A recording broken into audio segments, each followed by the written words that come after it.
Hola a todos, ¿cómo están? Espero que estén muy bien. Hoy por fin, después de muchas lecciones, muchos videos, pues por fin logramos llegar a la introducción a Haskell. Y lo digo así como de por fin, porque sé que muchos de ustedes, a lo mejor la programación lógica les gusta, pero principalmente escogieron esta materia para aprender programación funcional, ¿no? Entonces, lo que vamos a hacer, ya dimos la introducción pues de los fundamentos utilizando el cálculo lambda, pero pues no hemos platicado realmente de un lenguaje funcional real. Entonces lo que vamos a hacer es que durante estas lecciones vamos a estar platicando del el principal representante de este paradigma, que es justamente Haskell. Y conforme vayamos avanzando en estos temas, iremos mencionando otros lenguajes de este paradigma, iremos ahí teniendo otras actividades relacionadas con el tema, ¿no? Entonces, bienvenidos a la parte de programación funcional. En este tema, que es pues el primero, lo que vamos a hacer es revisar los conceptos necesarios para que ustedes puedan tener un primer acercamiento a este lenguaje. Vamos a ver justamente lo que es la sintaxis básica de los programas escritos aquí. Aprenderemos a ejecutarlos, por supuesto. Y vamos a aprender también algunas primitivas como son el manejo de tipos de datos, cuáles son estos, los básicos, cómo definir funciones, asignaciones locales. También veremos un poco de estructuras de datos, apareamiento de patrones y mencionaremos algunas de las principales funciones de orden superior en esta primera parte. Yo entiendo que pues ya muchos de ustedes han programado en Haskell, incluso pues al menos los inscritos este semestre.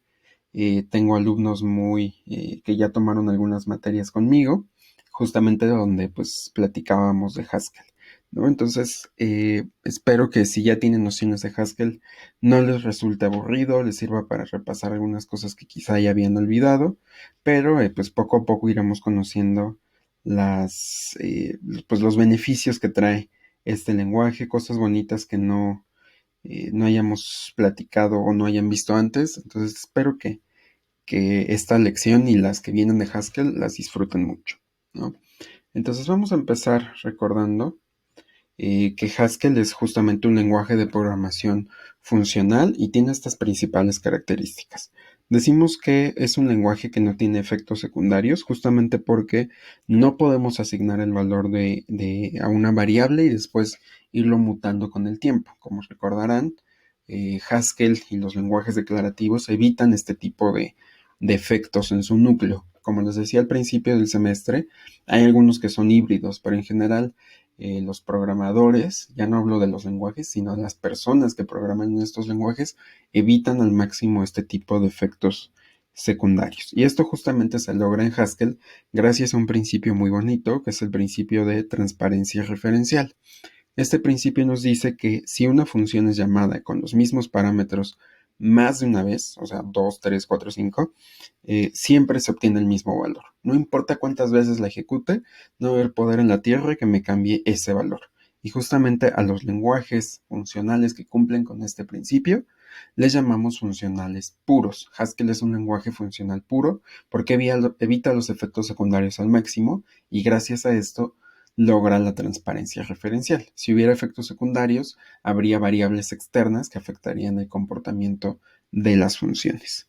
Otra característica muy importante de Haskell y que llama mucho la atención en el mundo pues cuando uno empieza a programar y le dicen, oye, existe este otro tipo de evaluación y como que es una de las principales características que llaman la atención de Haskell y es el uso de la evaluación perezosa, que como habrán visto en su curso de lenguajes de programación, no se evalúan las expresiones hasta que sea estrictamente necesario. Entonces, en memoria, los valores que se están eh, metiendo dentro de pues, un ambiente o la estructura que se utilizan, se están guardando tal cual como expresiones sin evaluar. Es decir, si yo digo, por ejemplo, voy a llamar a la función foo con 1 más 2. En evaluación glotona yo haría pues mandar foo con 3, ¿no? Pero aquí no tenemos ese concepto de evaluación, entonces se mete directamente en memoria el 1 con el 2, ¿no? Es la evaluación perezosa.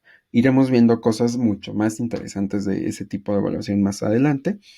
Otra característica es que es un lenguaje tipificado estáticamente, es decir, que el tipo de la expresión se conoce en tiempo de ejecución. ¿Por qué? Porque le podemos poner etiquetas explícitas, por ejemplo, cuando definimos funciones, entonces en tiempo de compilación ya sabemos de qué tipo tiene que ser un parámetro e incluso se puede hacer alguna verificación de tipos o algo por el estilo. No tenemos que esperar hasta la ejecución. Y por otro lado, bueno, y aparte, como está tipificado estáticamente, una vez que yo digo que una variable o un parámetro, cada que yo le dé un tipo a algo, esto no va a cambiar jamás. O sea, si yo digo que A es un número entero, siempre va a ser un número entero y si le intento cambiar el valor, no se va a poder. A diferencia de los lenguajes tipificados dinámicamente, por ejemplo Python, donde puedo decir, pues mira, A es igual a 2 y después digo, mira, es igual a cadena foo, ¿no? Entonces puedo cambiarle el tipo radicalmente porque es tipificado dinámico. A diferencia de Haskell que utiliza el tipificado estático, ¿no? Entonces, también parte de este poderoso sistema de tipos se logra gracias a la inferencia de tipos, que pues nos indica que no es necesario ponerle etiquetas explícitamente a cada expresión. Por ejemplo, ahorita les decía que podemos decir que una función es de tal tipo, pero es opcional, ¿no? Entonces, sí es tipificado estáticamente, pero no es necesario poner las etiquetas explícitamente. Para eso utilizamos el algoritmo de inferencia de tipos, que pues seguramente ya vieron algunos de estos algoritmos en el curso de lenguajes de programación, ¿no? El sistema de tipos lo deduce. Entonces, los ubicados dentro de este estilo de programación, como no sé si ya lo habíamos mencionado en algún punto, supongo que sí, y si no, pues ahorita lo platicamos. Se basan justamente en mecanismos como lo es el cálculo lambda, que estudiamos toda la semana pasada, y en la teoría de categorías, que a diferencia del cálculo lambda que ya realizamos, lo veremos más adelante. Una breve introducción, ¿no? Tampoco vamos a profundizar mucho, sino que veremos qué aspectos de esta teoría están en estos lenguajes, ¿no? Y pues si quieren profundizar más en estos temas, pueden, pues en los cursos de lenguajes de programación, se profundizan en este tipo de cálculo, el cálculo lambda, y teoría de categorías se menciona más en los cursos de álgebra moderna, o también a veces se abren algunos seminarios relacionados con el tema, ¿no? Entonces, vamos a revisar los tipos básicos que tiene Racket. Racket tiene como tipos básicos estos, ¿no? Por ejemplo, los booleanos, que pues representan a las constantes lógicas como en cualquier lenguaje de programación. Entonces, déjenme, les muestro en la terminal. Para cargar un archivo en Haskell, utilizamos GHCI, es el intérprete que vamos a estar utilizando. Al igual que en Prolog, supongo que para este entonces ya les mandé un tutorial de instalación. Si tuvieran problemas para instalar o algo así, nos pueden preguntar sin problemas. Yo supongo que no, porque se utiliza en otras materias, entonces no debería de haber problemas. Ahorita estoy cargando un script que está vacío, ¿no? Pero lo estoy cargando para que cuando ya le empiece a meter cosas a ese script, nada más tenga que ponerle recargar aquí sin abrir todo el intérprete de nuevo. Entonces les decía que tenemos las constantes booleanas, true y false, ¿no? Dense cuenta que, a diferencia de otros lenguajes, lo estamos escribiendo con la primera letra en mayúsculas, ¿no? En otros lenguajes, y de hecho creo que en casi todos, escribimos true y false con minúscula, ¿no? Pero como aquí pues es diferente, es importante que lo tengan presente, ¿no? Otro tipo de dato importante, bueno, los booleanos los representamos con bool. Los números enteros los representamos con el tipo int o el tipo integer. Ahorita vemos cuál es la diferencia entre estos tipos. Entonces, el tipo int representa números enteros acotados, por ejemplo, en máquinas de 32 bits. Tiene un número máximo que ya les puse ahí en las notas, ¿no? Es un numerote que no me quiero atrever a leer para no equivocarme. Y también tienen un valor mínimo, ¿no? Así como en todo lenguaje, tiene un valor, ¿no? Un valor mínimo.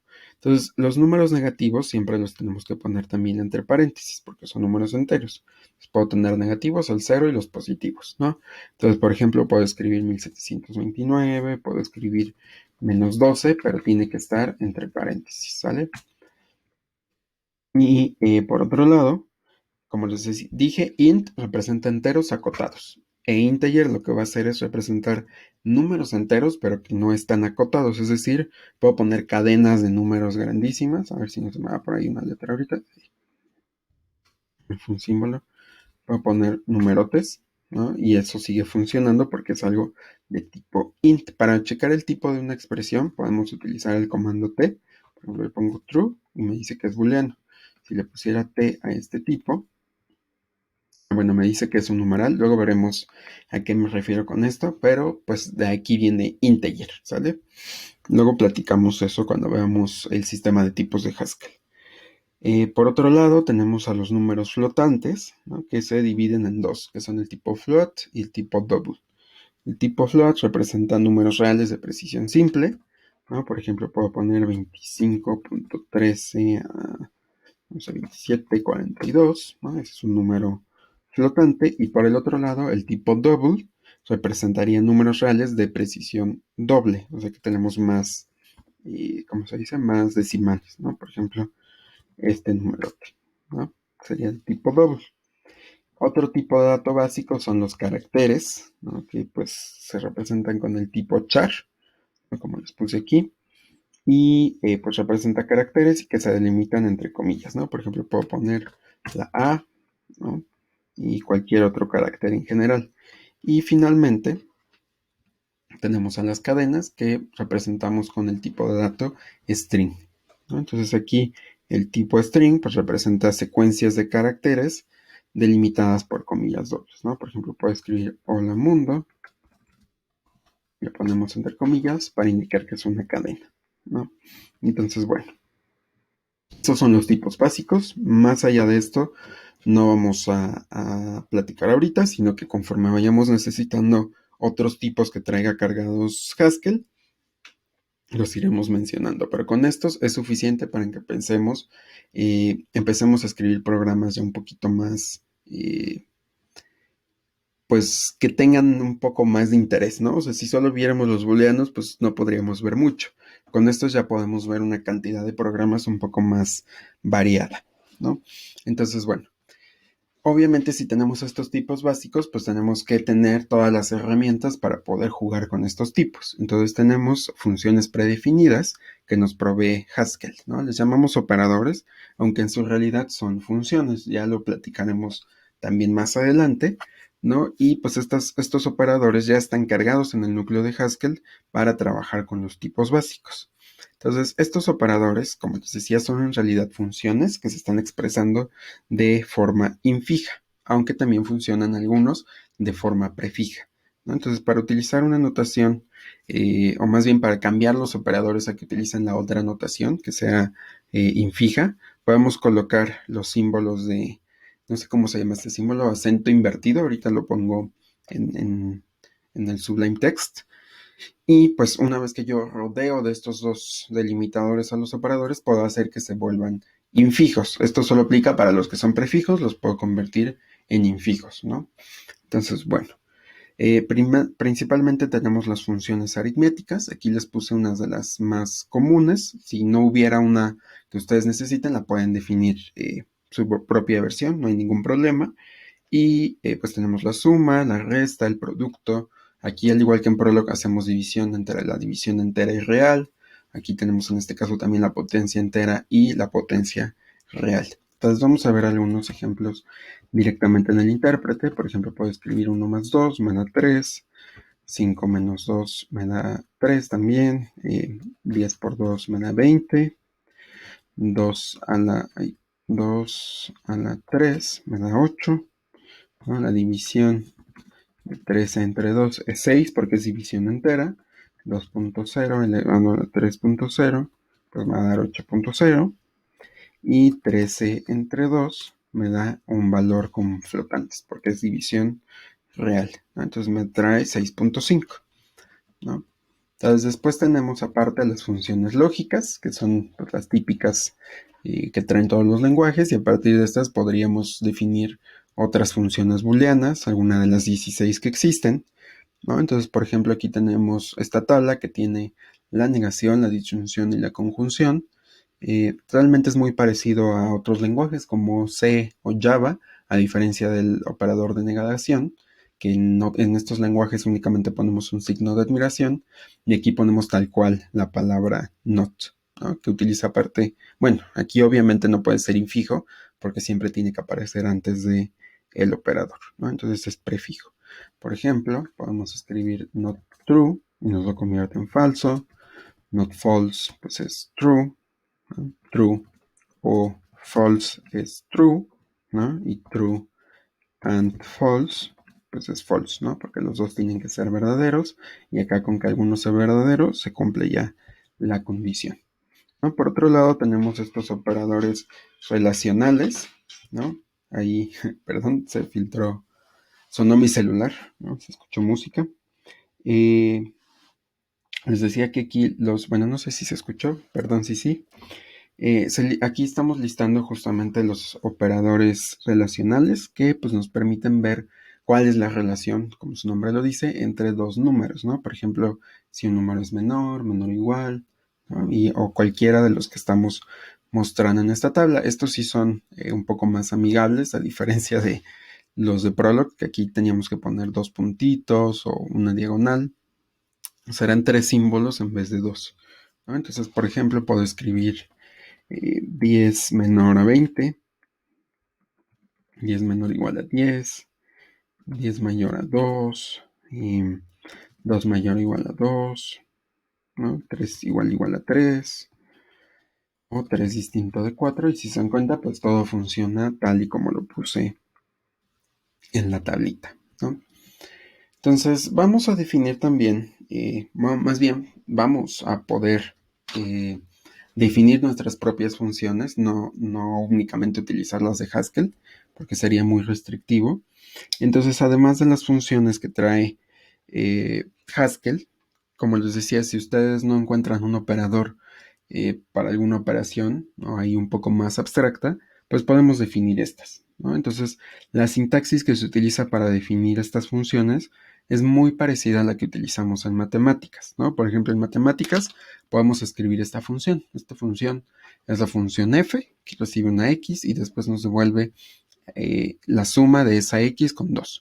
Entonces después yo puedo decir, pues voy a utilizar esa función, es decir, la voy a evaluar, y lo que significa que con lo que me refiero con evaluación es que tengo que reemplazar esa x por el número por el cual quiera evaluar. Por ejemplo, si le paso el 4, aquí nos sustituye la x por 4 y le sumo 2 y me da 6, ¿no? Esas son las funciones que nos enseñan en la prepa, que nos enseñan en los primeros semestres de la carrera, en Superior 1 y Mate 1, y pues así nos funcionaron bastante bien.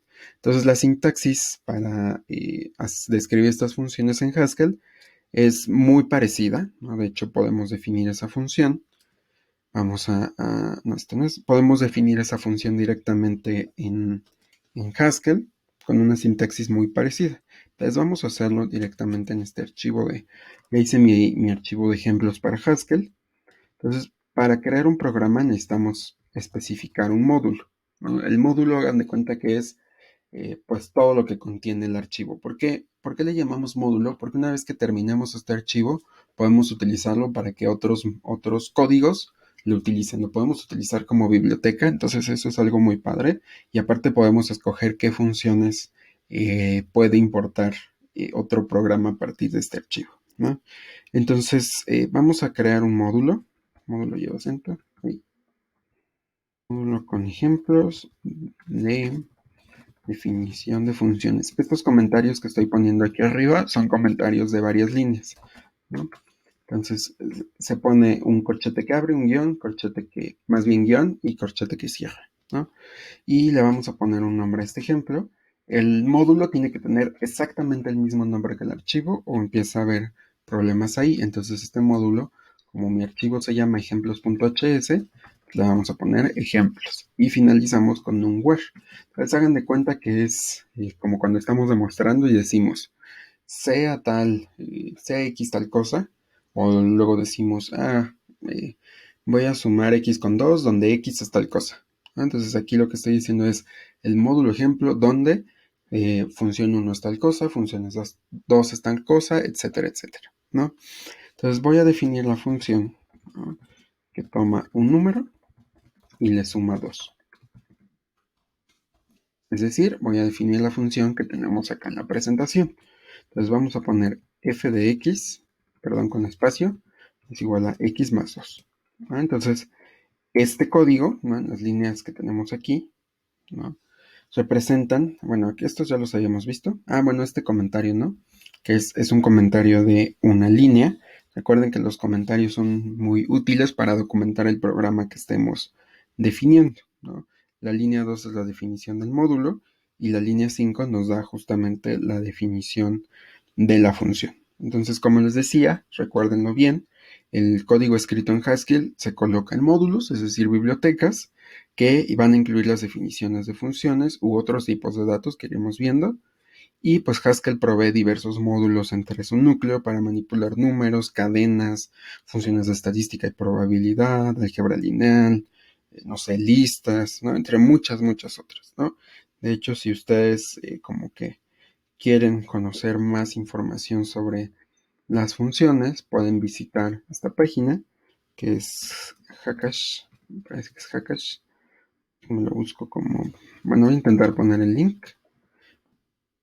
A ver si funciona. Me parece que es así. No. Entonces vamos a buscarlo nada más en Google. Package, aquí está. ¿No?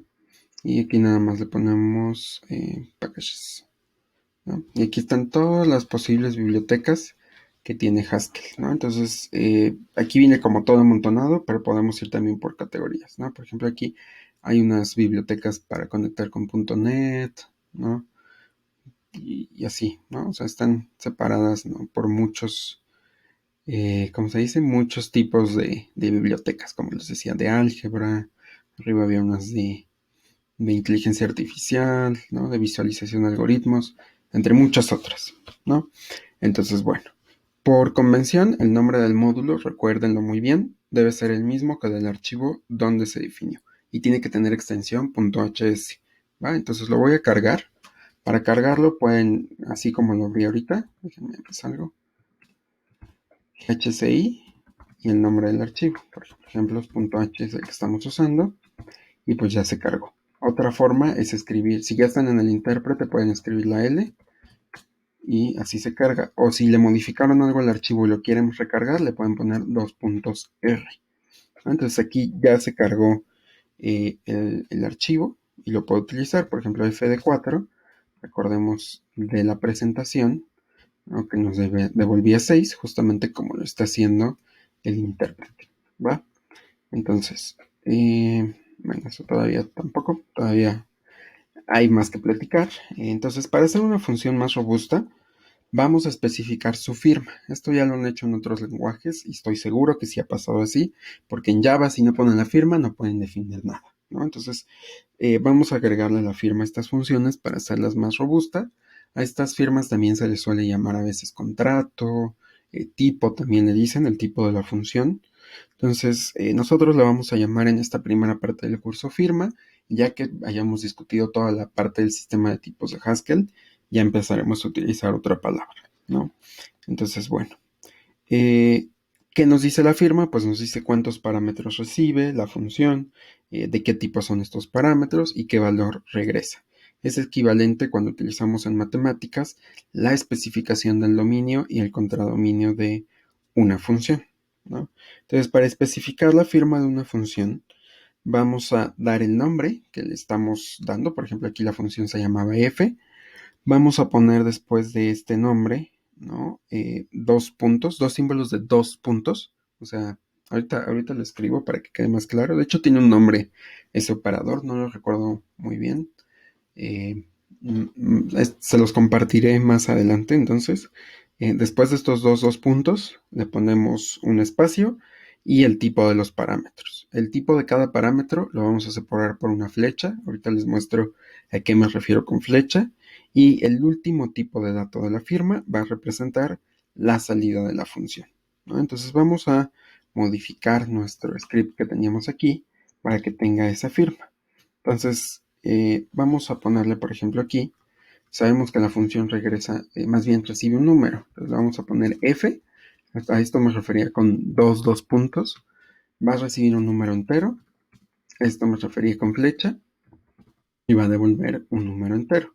Entonces, si yo recargo mi archivo, ¿ah?, y trato de ejecutarlo con algo que no es del tipo que estoy especificando en la firma, me va a mandar un error por obvias razones, ¿no?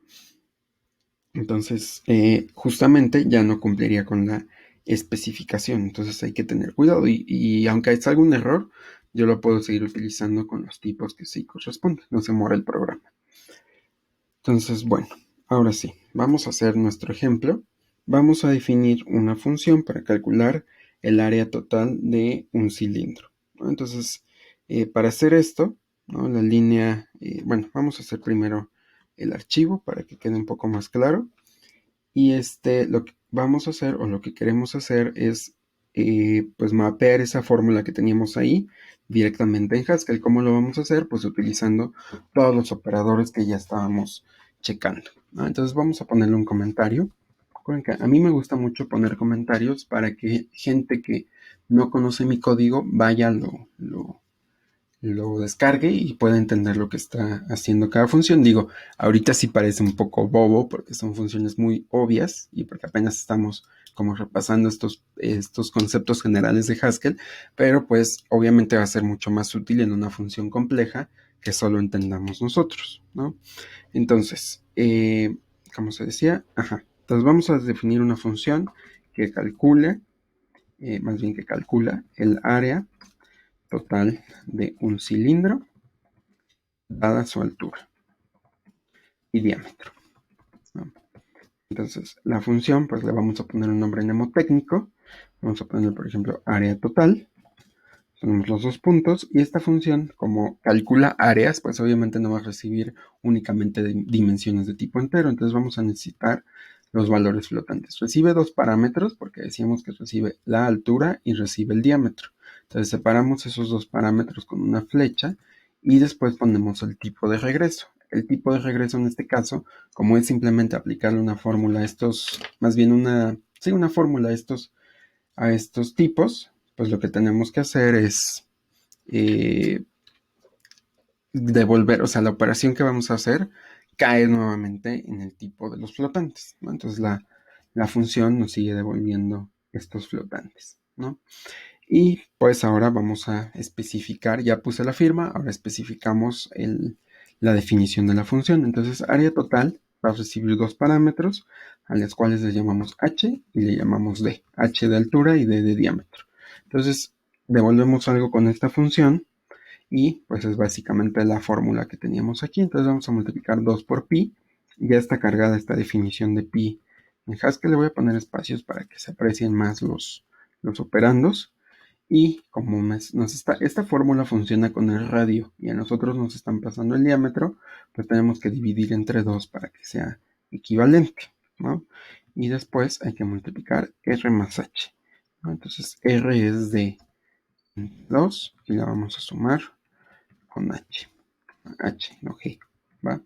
Entonces cargamos esta función así y listo. Entonces esta es mi función área total, ¿sí? Entonces si la recargo y la mando a llamar con área total, le pongo por ejemplo 10 y 2, nos devuelve ese cálculo que esperemos que esté bien, ¿no? Porque no tengo ahí algunos casos de prueba ahorita para comprobar que la función está funcionando correctamente, ¿no? Entonces, bueno, aquí tenemos justamente lo que son las asignaciones locales. Perdón, hice una pausa que ustedes no notaron nuevamente por la magia del YouTube, no, por la magia del botonazo de pausa que está aquí abajo. Entonces, bueno, les decía que algo que es muy importante en programación funcional son justamente las asignaciones locales. Entonces, en el ejemplo que estábamos viendo ahorita de justamente calcular el área total, vemos este cálculo que está dos veces, que es de entre 2. Entonces, en general, creo que ya lo habíamos platicado en algún punto y si no lo hacemos ahorita, repetir cálculos en un programa en ocasiones es ineficiente, ¿no? O sea, ahorita nada más tenemos dos divisiones, no pasa realmente nada muy grave, pero si estoy haciendo un programa donde ya repetí un cálculo 10 veces y esa operación es, no sé, cuadrática, pues se vuelve todavía más ineficiente, ¿no? Entonces, aunque aquí únicamente lo estamos haciendo con un cálculo muy chiquito, pues no está tan padre que se esté repitiendo, ¿no? Entonces repetir cálculos, como les decía, resulta ser ineficiente. Entonces, para este tipo de situaciones, muchos lenguajes de programación funcionales, por ejemplo, Haskell, Racket eh, o Camel, ¿no? Proveen primitivas para introducir variables con un alcance restringido. Ojo, esto no es una operación en memoria de cambio de estado ni nada por el estilo. Únicamente estamos diciendo que una variable va a tener cierto valor y punto, ¿no? Entonces, este tipo de primitivas nos va a generar expresiones más eficientes con respecto a la evaluación, porque el valor ligado a la variable se va a calcular una única vez. Entonces, Haskell tiene dos primitivas para esto, que son let y where, ¿no? Así se escribe, let y where. Igual que en matemáticas, ¿no? Y el del where es muy parecido al caso que les platicaba aquí, que definíamos algo y decíamos, donde x igual a tal cosa. Justamente por eso sirve para asignaciones locales también. Y el let lo pueden interpretar en matemáticas como un sea x tal cosa, ¿no? Entonces vamos a platicar primero cómo funcionaría let. Let es una primitiva que es considerada una expresión por sí misma, es decir, si ustedes vienen y la ponen aquí en el intérprete, va a funcionar porque es un tipo de expresión, ¿no? Tiene la siguiente sintaxis, déjenme la pongo aquí en el Sublime. La sintaxis de un let sería algo como esto. Sería let x igual a e1 in e2. Entonces lo que me está diciendo es que tengo que evaluar e1 y que el resultado de evaluar e1 lo voy a ligar a la variable x y evaluar e2 utilizando el valor actualizado de x, ¿no? Esto es justo conceptos de alcance que debieron de ver en lenguajes, es decir, en qué región del programa va a tomar cada variable su valor. ¿Sí? Entonces tienen que tener presente dónde alcanza o cuáles son las variables de ligado y todos esos conceptos que se estudian en lógica y en lenguajes de programación. Pero bueno, aquí no es tan complejo, solo hay que acordarse que el alcance de esta variable va a ser acá, ¿no? A esto lo llamamos la definición de la variable, id con su valor, y a este le llamamos el cuerpo de let, ¿no? El id de let, la variable de let y el cuerpo de let, ¿no? Entonces vamos a ver un ejemplo de cómo modificar nuestra función para que utilice let. Entonces, en lugar de calcular dos veces esta d entre 2, pues lo que voy a devolver va a ser un let que haga esta asignación local automáticamente. Es decir, tengo que escribir let, le ponemos r de radio, igual a d entre 2, in 2 por pi, ¿no? Por r, ya no tengo que poner d entre 2 por r más h, ¿vale? Y lo volvemos a cargar, ponemos los mismos parámetros y nos da exactamente el mismo resultado, o sea, no hubo ningún cambio semánticamente hablando, ¿no? Entonces, por el otro lado tenemos la otra primitiva, que es el where.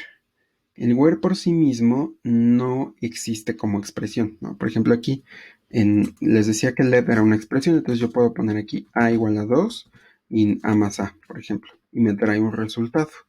Pero el where depende de una función. ¿Por qué? Porque es parte de la sintaxis de una función que se puede omitir. Por eso cuando yo defino una función, aquí explícitamente no tengo que poner el where, sino que lo puedo omitir y decir, pues ahorita, si lo necesito, se lo pongo. Si no, lo quito nada más.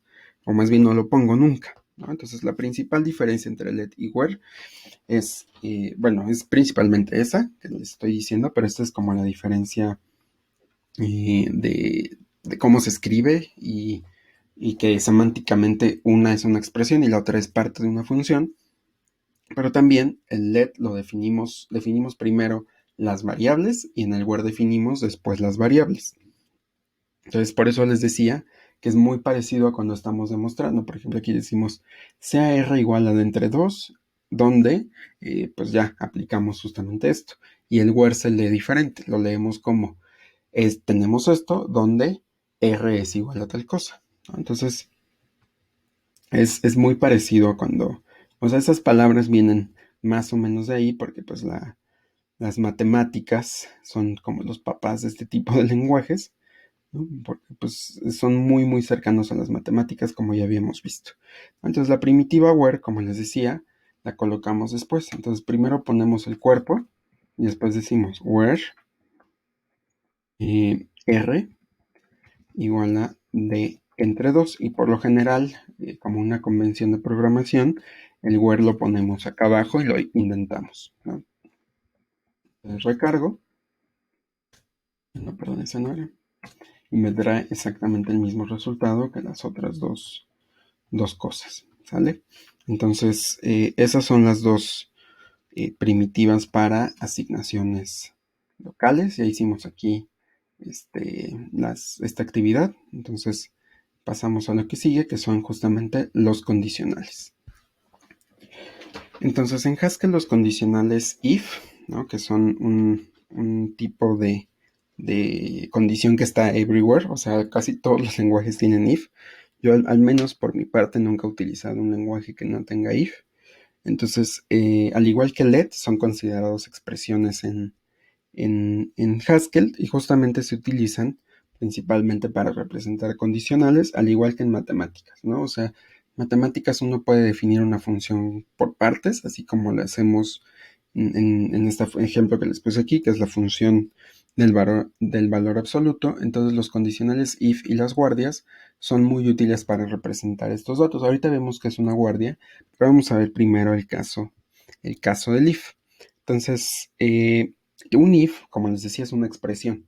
Entonces, al ser una expresión, siempre se tiene que reducir a un valor. Esa es la definición de expresión. Es algo, bueno, un poco ambigua, dije algo, ¿no? Entonces, es algo que se puede reducir a un valor, ¿no? Entonces, si yo pongo algo en el intérprete y me arroja un valor, significa que le puse una expresión. En este caso, un if es una expresión.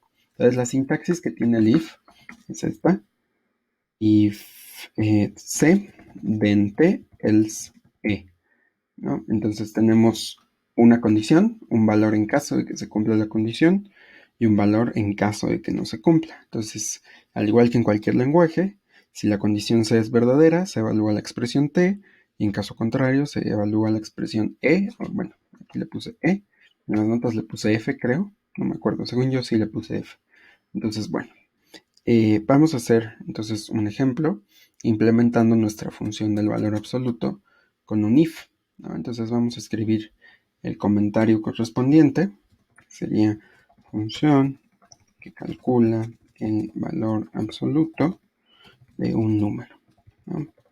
Entonces absoluto es una función que recibe un número entero y me devuelve, aquí le puse absoluto, absoluto, ajá.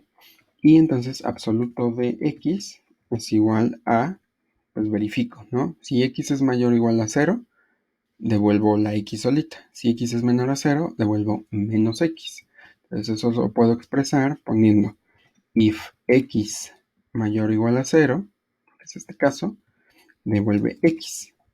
Else devuelve la negación de esta x. Entonces podemos utilizar la función negate x. No, me parece que sí se escribe así, negate. Originalmente lo planeé con -1, pero quise improvisar.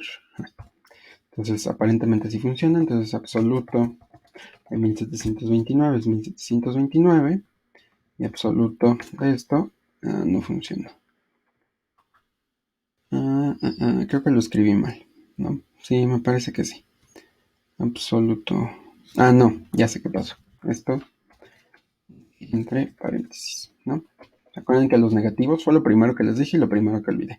Los negativos tienen que ir delimitados entre paréntesis. Si no le ponen los paréntesis, pues va a marcar el error que estamos poniendo aquí, ¿sale? Entonces tengan también cuidado con esos paréntesis.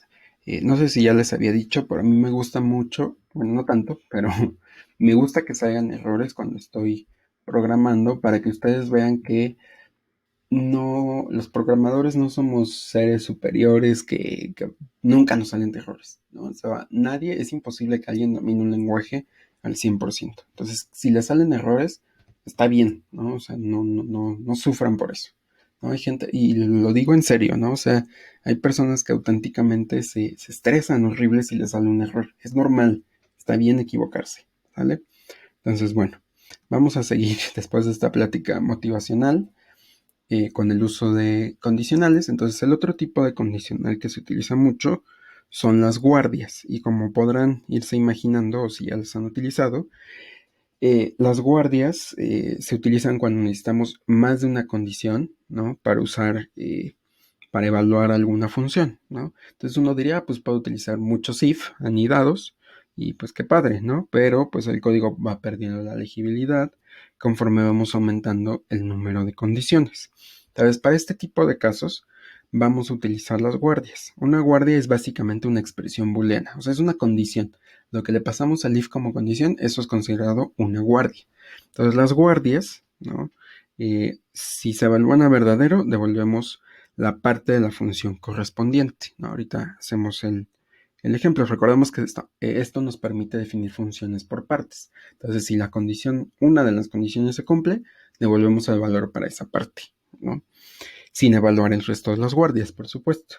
Si se evalúa falso, paso a la siguiente guardia y hago lo mismo. Si es verdadera, devuelvo su valor correspondiente, ignorando las demás guardias, pero si es falsa, me voy con la siguiente. Si esta también es falsa, me voy con la siguiente. Y así sucesivamente. Entonces puedo resumir esa sintaxis de esta forma. Vamos a ver, estas al igual que el where, ¿no? Dependen de las funciones, ¿no? Por ejemplo, el if se puede evaluar como una expresión, ¿no? Den 1 es 2, ¿no? Y aquí me devolvió 2.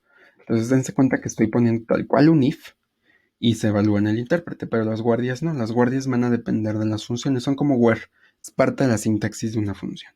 Entonces aquí vamos a poner los parámetros de esa función, pueden ser 0 o muchos, por eso le pongo ese asterisco.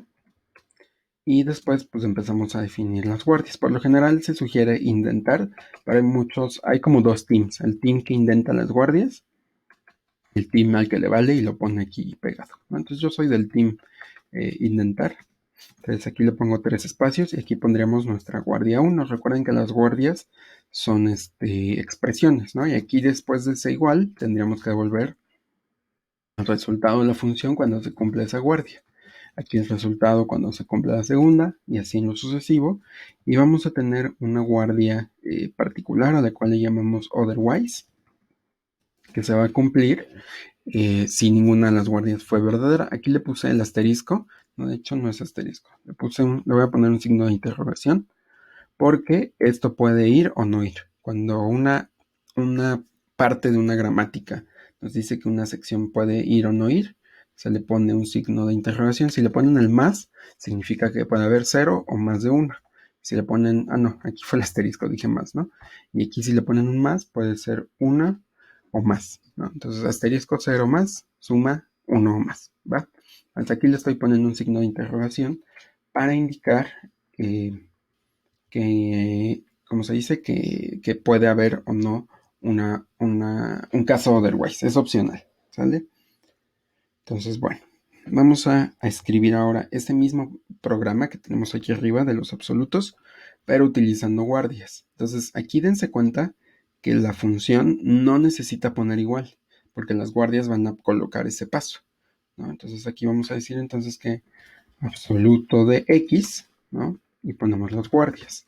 Entonces, x es mayor o igual a 0. Si x es mayor o igual a 0, devuelvo x. En otro caso, es decir, que x sea menor a 0, devolvemos la negación de x. Entonces, recargamos el script. Ahí ya me salió un error con la indentación. Aquí no lo dije, pero es mejor que utilicen espacios a que utilicen el tabulador, porque luego Haskell, como utiliza la indentación como separador, o como delimitador, pues a veces falla. Entonces, bueno, es un warning, realmente no falla, pero les recomiendo que pongan espacios en vez de tabuladores. Entonces, bueno, y entonces, por ejemplo, si pongo absoluto, voy a ejecutar las mismas de hace rato. Absoluto de 1729, pues me da este número, y de menos 1729 entre paréntesis me da el mismo número. Es decir, si se está, como se dice, si está funcionando correctamente. Entonces ahora vamos a hacer otro ejemplo, o bueno, vamos a primero analizar que las guardias se se están delimitando con estos símbolos de pipe, ¿no? Después del nombre de la función, y los parámetros los estamos colocando acá. O sea, primero ponemos el nombre de los parámetros y después ponemos este pipe y ya después cada una el valor para una guardia, luego otro pipe y luego otra guardia y así sucesivamente, ¿no? Entonces, bueno, en realidad otra cosa que falta, por ejemplo aquí le pudimos haber puesto otherwise. Lo voy a guardar y lo voy a recargar para que vean que hace lo mismo, ¿no? Y este otherwise en realidad es azúcar sintáctica de, no sé si lo imaginan, de true, ¿no? Si fuera un curso presencial les hubiera preguntado, ¿no? Entonces, bueno, otherwise es azúcar sintáctica de true.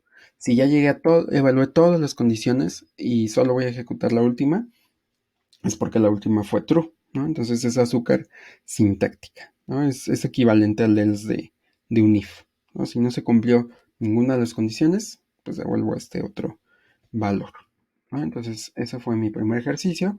Y ahora vamos a definir una función que dado el valor numérico de un mes, regrese la cadena que lo representa, ¿no? Entonces, por ejemplo, decimos que 10 es equivalente a la cadena octubre, o que 4 es equivalente a la cadena abril, ¿no? Entonces vamos a definir esa función.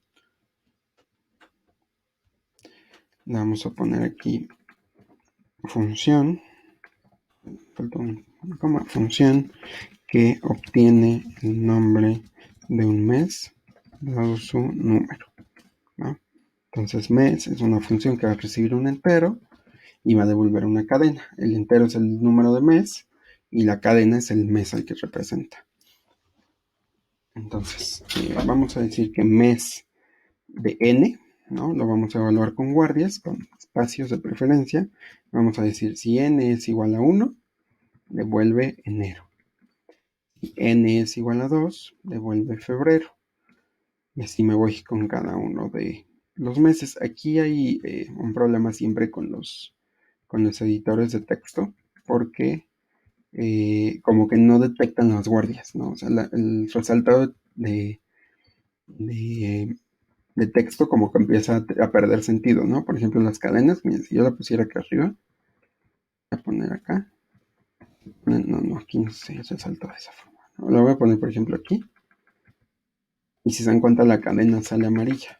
Entonces ahí Sublime, no sé si todos los editores de texto, pero ahí Sublime como que se confunde cuando uno coloca guardias, ¿no? Entonces, bueno, no es algo como muy grave, pero si a ustedes les gusta el resaltado, pues podrían utilizar otro editor de texto, ¿no? Entonces aquí si se dan cuenta, pues estoy poniendo cada uno de los casos. Digo, escogí un ejercicio medio talachudo.